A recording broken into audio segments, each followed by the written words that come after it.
Hey everybody, Casey Hendrickson here. This is a quick little test here on my podcast setup that I have at home. A lot of you have been asking me about it. I've got a Behringer C1 microphone, pretty cheap. You can usually pick them up for about 20, 30 bucks.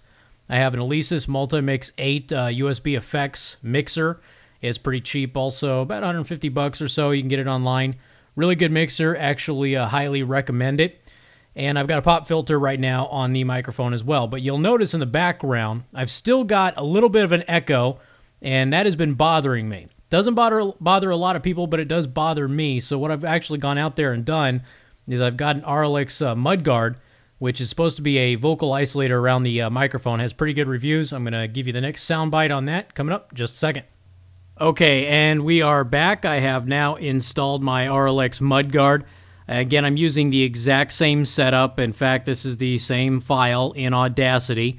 I have played with the distance of the Mudguard to my microphone. I found out that I get the best results when I actually get the microphone as close to the Mudguard's center as possible. It gives me the best surround from the microphone.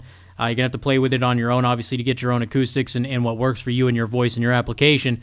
This is not a total solution for your acoustic problem in your room. I'm in a relatively small room that is very echoey. There's not a lot of insulation in here, and the problem that I was having was that I was getting a little bit of an echo, which you really don't notice online on podcasts or stuff like YouTube, because everything's been compressed down. However, I'm in radio professionally, and occasionally my boss will send me a commercial or a spot or something that I have to do, and if I do it from home, if it airs on the radio with that higher quality, you can definitely tell that there's a little bit of an echo and there's an issue, even though you can't really hear it on a computer.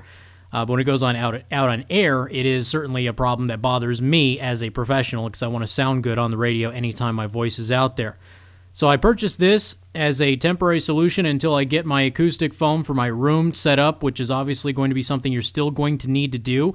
But this is a good temporary solution that adds to the benefits of getting better acoustics. Obviously, if you're doing podcasting, if you're doing vocal work, things like that at home, this can certainly help you out. And of course, it's not going to be the best solution for everybody. It is 99 bucks, and you can actually get acoustic foam for your room cheaper on eBay. There's kits out there for $39, $40 that a lot of it's throwaway foam, but it still works perfectly fine, slight damage, that sort of thing. And that might be a better option depending on your setup. I'm going to have to obviously defer that decision to you. But again, the Auralex Mudguard, I am not in any way, shape, or form affiliated with or endorsed by Auralex. I purchased my Mudguard for 99 bucks over at Sweetwater in Fort Wayne, Indiana. Certainly hope this helps you in your decision-making process, but I figured I'd give you some audio with and without the Auralex Mudguard. There wasn't a lot out there.